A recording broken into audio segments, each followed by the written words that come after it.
चलो ethyl alcohol का रासायनिक ग्रुप पढ़े थे हम लोग। देखिए एथिल एल्कोहल, एक कल का हेडिंग है एल्कोहल का रासायनिक ग्रुप, रासायनिक ग्रुप। देखो ये हेडिंग तो पढ़ी रहे थे हम लोग, 3 पॉइंट पढ़ लिए थे। कल का हेडिंग आपको पढ़ा होगा ना, जल अपघटन। जल अपघटन 4 नंबर पर रहेगा जल अपघटन, जिसको बोलेंगे हम लोग हाइड्रोलाइसिस। इंग्लिश अगर नहीं सुना, दिखाई नहीं दे रहा है तो सुन लो, HYDROLYSIS, हाइड्रोलाइसिस।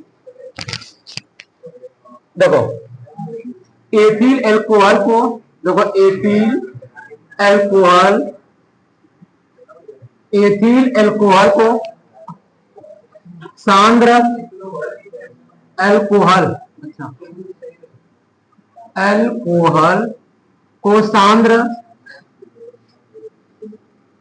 सल्फ्यूरिक अम्ल की उपस्थिति में, सांद्र सल्फ्यूरिक अम्ल की उपस्थिति में 160 से 170 डिग्री सेल्सियस तक गर्म करने पर, गर्म करने पर एथीन प्राप्त होता है। एथीन प्राप्त होता है।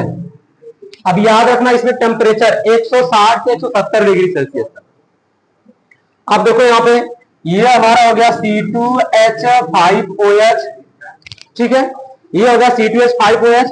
और इसको हम लोग कंसंट्रेट यानी कांक मतलब होता है सांद्र, और यहाँ पे लिख देंगे H2SO4 की उपस्थिति में हमें गर्म करना है, तो 160 से 170 डिग्री सेल्सियस तक गर्म करेंगे। यानी यहां तक टेम्परेचर में पहुंचाना 160 से 70 तक। और जैसे ही पहुंचाएंगे तो ये बदल जाएगा हमारा C2H4 में, प्लस हो जाएगा हमारा H2O, और इसी का नाम हो गया हमारा एथीन। हो गया। देखो अब C2H5OH है ना यहाँ पे, तो जो C2H5OH है मतलब ये कार्बन हो गए, यहाँ पे हाइड्रोजन, ये यहाँ पे हाइड्रोजन, यहाँ पे हाइड्रोजन, और फिर C हो गया यहाँ पे हाइड्रोजन, यहाँ पे हाइड्रोजन, यहाँ पे हो गया OH। जब इसको 160 से 70 डिग्री सेल्सियस गर्म करेंगे तो यहीं से देखो ये यहाँ से OH टूट जाएगा और इस साइड से एक H टूट जाएगा, मतलब यहाँ से OH और H मिलकर HOH बना लेंगे, जिसको बोलेंगे H2O। ठीक है, अब ये H2O के बाद बचा क्या, देखो C, इधर H बच गया, इधर H बच गया, यहाँ पे इसके बाद C, यहाँ H और यहाँ H, तो आपन सिंगल बॉन्ड की जगह डबल बॉन्ड में कन्वर्ट हो गए। देखो इसी का नाम होगा C2H4, इसी को हो गया एथीन, और ये हो गया यहाँ पे H2O। तो आपको जल अपघटन में क्या याद रखना है कि एथिल एल्कोहल को सांद्र सल्फ्यूरिक अम्ल की उपस्थिति में 160 से 170 डिग्री सेल्सियस तक गर्म करने पर एथिल प्राप्त होता है। बस हमें यही करना है यहाँ पे। समझ में आई बात हमारी? नोट कर लो आप।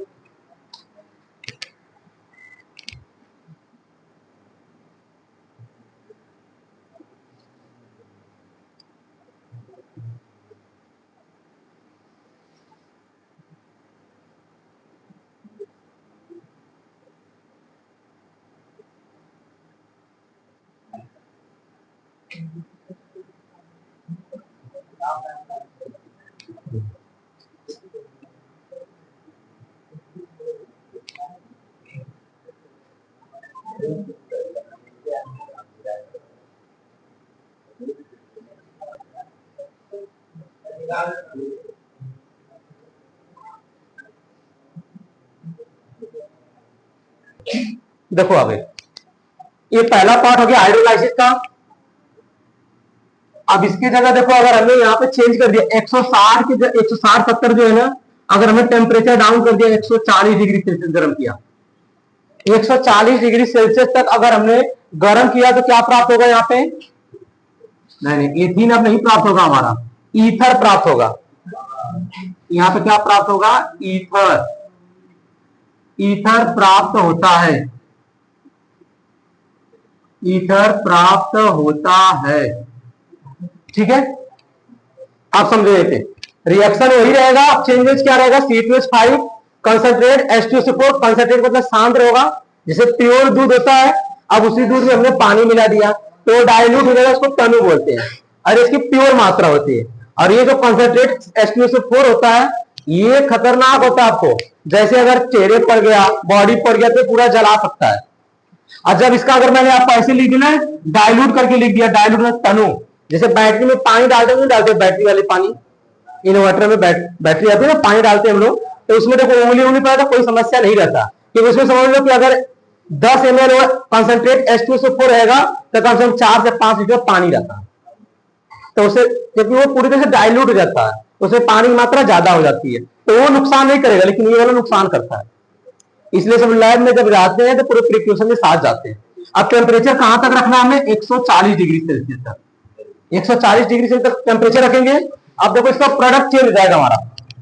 अब ये प्रोडक्ट में क्या बनाएगा, ये देखो C2H5OH है यहाँ पे, तो यहाँ पे इसको 2 कर दिया मैंने और यहाँ पे ऐसे लिख दिया C2, देखो ये हो गया C2H5, फिर यहाँ पे O, फिर यहाँ पे हो गया C2H5, दिख रहा है नहीं दिख रहा है, C2H5 इसी का तो नाम हो गया डाई एथिल ईथर, और प्लस यहीं पे हमारा क्या निकल जाएगा यहाँ पे H2O, देखो जगह कम है तो नीचे मैंने लिख दिया, और इसका नाम क्या रहेगा यहाँ पे डाई एथिल, देखो डाई एथिल ईथर इसका नाम हो गया।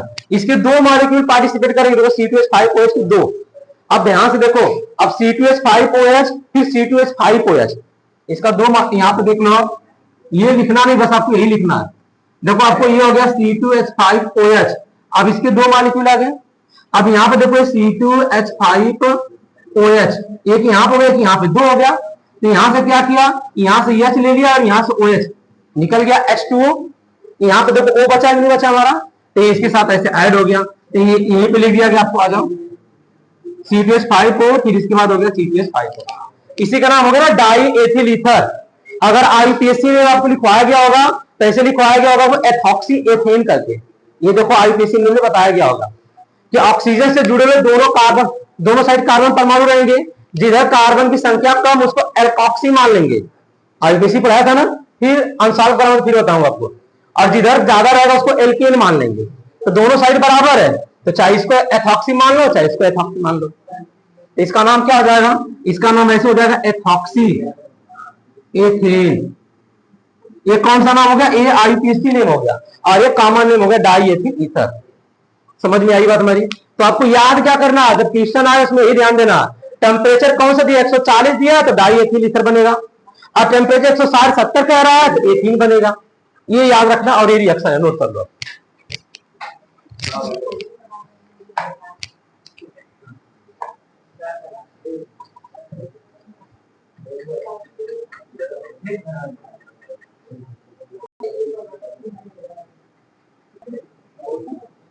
अब इसके बाद देखो, आप तो आपको 4 ही रासायनिक गुण पढ़ना है, आपको याद रखना। अब इसके बाद हम लोग यूजेज इसका पढ़ेंगे। देखो गीले चूने रिएक्शन है कि ज्यादा रिएक्शन नहीं रहे, इसके बाद फेनोइक एसिड पढ़ेंगे, उसमें आपको रिएक्शन मिलेंगे।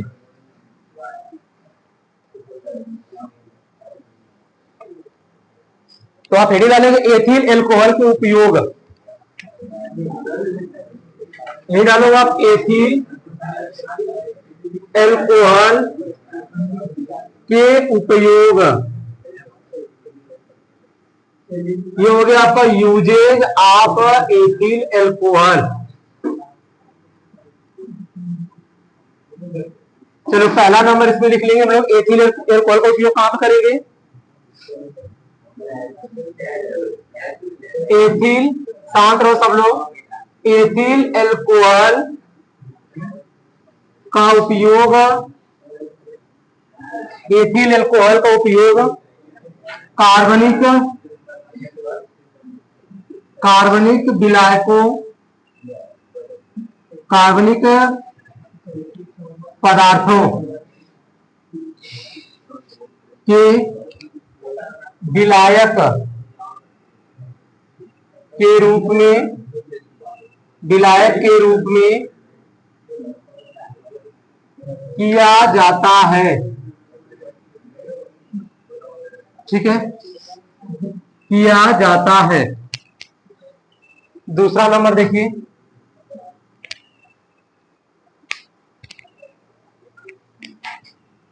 एथिल एल्कोहल का उपयोग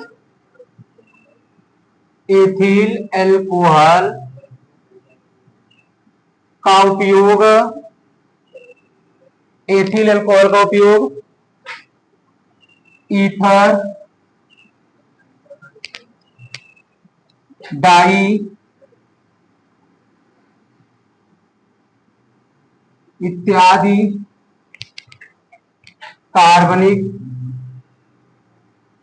कार्बनिक पदार्थों के निर्माण में किया जाता है।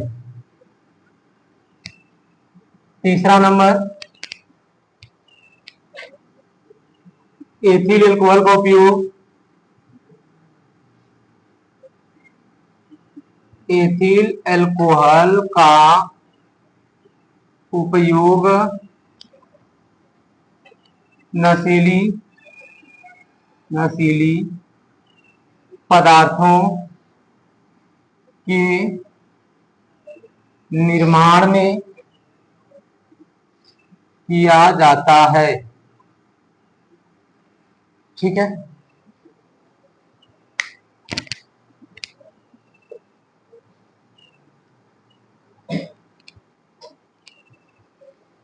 चौथा नंबर,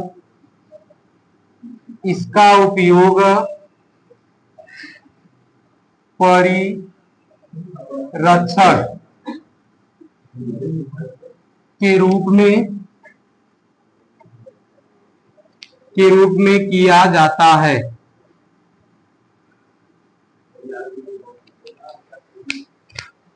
तो सुनो, अभी बहुत सारे इसका यूज है, तो कौन से कभी 4 पॉइंट देखिए। एथिल एल्कोहल का उपयोग कार्बनिक पदार्थों के विलायक के रूप में। अब कार्बनिक पदार्थ से चीनी हो गया, चीनी देखिए, शुगर। अब शुगर को तुम एल्कोहल में डालोगे तो विलय होगा कि नहीं होगा, ये बताओ। जैसे अब यहाँ पे देखो, ये लिखा गया एथिल एल्कोहल का उपयोग नशीली पदार्थ के निर्माण में। और ऐसे एथिल एल्कोहल को शराब भी बोलते हैं, कि जो पेय पदार्थ होता है ना, शराब। अब अलग अलग प्रकार के लिक्विड आते हैं, जैसे बियर आ गया, हाँ, मैकडॉल आ गया, ऐसे आते नहीं आते हैं। तो उसमें देखो परसेंटेज रहता है, कितना परसेंट एथिल एल्कोहल रहता है, ये मिला के बनाया जाता है। अच्छा, उसमें अगर आप ना, जो लोग ड्रंक पिए रहेंगे, अगर उनको अगर आप मीठा खिला दोगे तो बोलेंगे ना और ज्यादा चढ़ता है। चढ़ता नहीं चढ़ता है। इसे जब वो ड्रिंक करेंगे तो वहां पे नमकीन वाला पदार्थ भी रहते हैं। समझ में आया? कभी कभी बियर लोग बैठ के पीते होंगे, देखो ओपन करेंगे तो वहां से गैस निकले तो पूरा बियर ऊपर निकल जाता है, ऊपर आता है। और जब ऊपर आ गया गिलास में डालेंगे तो भी ऊपर आएगा। तो उसमें देखो नमकीन लिए रहेंगे या नमक लिए रहेंगे, डाल देंगे तो नीचे चला जाएगा। और वो नमक डिजॉल्व नहीं होता, क्योंकि नमक हमारा आयनिक पदार्थ होता है, आयनिक यौगिक होता है, इसलिए डिजॉल्व नहीं होता। जबकि ऊपर चीनी डाल दोगे तो तुरंत डिजॉल्व हो जाएगा। ठंडा पानी से भी, ठंडा पानी मिला के पीते हैं। हाँ, ठंडा इसे उसमें पानी मिलाते हैं ना। अरे भाई, उसमें सोडा वाटर भी मिलाते हैं, ठंडा पानी भी मिलाते हैं, क्योंकि ज्वलनशील होता है। सबको अलग अलग अनुपात में पीना रहता है। अब वो जैसे अब हार्ड भी रहता है ना, जिसमें एल्कोहल की मात्रा ज्यादा रहती है, ज्यादा हार्ड रहता है। अब ज्यादा अगर हार्ड रहेगा, इसलिए उसे पानी मिला के 1 बाल्टी पानी मिला देंगे, 1 सीसी रम डाल देंगे, पूरा सबको बैठा के पिला देंगे। ऐसा होता नहीं होता, बाल्टी में चलाते हैं, कहेंगे एकदम अमृत है, पीजिए इसको। तो देखो, ये हो गया एथिल एल्कोहल का उपयोग कार्बनिक पदार्थों के विलायक के रूप में। कार्बनिक पदार्थ जैसे पेंट हो गया, पेंट देखियो, पेंट को पानी मिलाओगे तो पेंट डिजॉल्व होगा? नहीं होगा, क्योंकि पेंट कार्बनिक पदार्थ था। अब उसको एल्कोहल में मिला दो, पेंट को एल्कोहल में, एल्कोहल तुरंत मिक्स हो जाएगा। इसलिए देखो, पार्किंग का तेल आता है पेंट करने के लिए। जैसे अगर पेंट पोते हुए घर पे आप, तो चाहे मिट्टी का तेल मिला, मिट्टी का तेल भी होता है हमारा कार्बनिक, इससे मिक्स होगा। पानी मिलाओ देखो नहीं मिक्स होगा, पानी उसके ऊपर तैरने लगेगा। तेल अगर मिक्स करना है तो पानी मिलाओ नहीं मिक्स होगा, तेल को अगर मिला देंगे तो तुरंत मिक्स हो जाएगा। तो यही तरह कार्बनिक पदार्थों की विलायक उसमें डिजॉल्व हो जाए। एल्कोहल में चीनी हो गया, डिजॉल्व हो जाएगा, और पेंट डिजॉल्व हो जाएगा, तेल डिजॉल्व हो जाएगा। अब दूसरा एथिल एल्कोहल, ईथर, डाई इत्यादि कार्बनिक पदार्थों के निर्माण में, जैसे ईथर हो गया। अब ईथर बनाए थे ना हम लोग 140 डिग्री सेल्सियस तक। डाई, जो बालों में डाई लगाते हैं, उसका भी निर्माण इसी से। तो परफ्यूम भी बनाने के लिए यूज होता है इसका, परफ्यूम बनाने के लिए। अब देखो यहाँ पे एथिल एल्कोहल का उपयोग नशीली पदार्थ के निर्माण, शराब, जिसको शराब बोलते हैं। अब अलग अलग प्रकार का शराब होता है, तो हमें बस यही 3-4 पॉइंट लिखना रहेगा।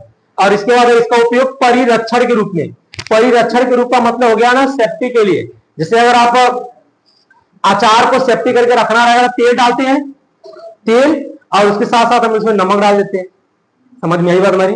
ऐसे ही हाँ, हल्दी भी डाल देंगे, लेकिन हल्दी मसाला डाल दोगे, अगर तेल में डुबाए नहीं रहोगे तो दहिया जाएगा, फंगस लग जाएगा, सब खराब हो जाएगा।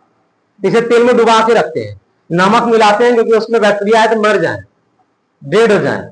तो ऐसे ही परिरक्षण के रूप में उपयोग किया था एल्कोहल का। तो नोट कर लेंगे इसका उपयोग है।